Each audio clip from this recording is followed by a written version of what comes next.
Keberadaan saluran air kebanyakan sudah ditutup secara permanen sehingga jika terjadi genangan air di jalan akan sulit terurai ke saluran.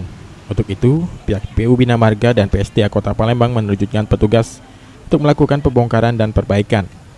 Setelah dilakukan pengecekan di beberapa lokasi, ternyata banyak ditemukan saluran air yang kondisinya sudah tidak bisa berfungsi secara maksimal. Keberadaan saluran air tersebut seakan disepelekan oleh kebanyakan pemilik ruko. Potensi terjadinya genangan air di permukaan jalan juga semakin besar akibat air tidak bisa mengalir secara optimal. Selain mengakibatkan banjir, sebenarnya penutupan saluran air secara permanen telah melanggar aturan Undang-Undang PSDA nomor 29, di mana tertuang di dalamnya pengelolaan sungai dan saluran air diatur oleh pemerintah pusat atau pemerintah daerah. Pemkot Palembang juga menghimbau agar hendaknya masyarakat, terutama pemilik ruko, bisa lebih peduli terhadap dampak dari bangunan yang dibuat, jangan sampai merugikan orang lain. Aprianto, PAL TV.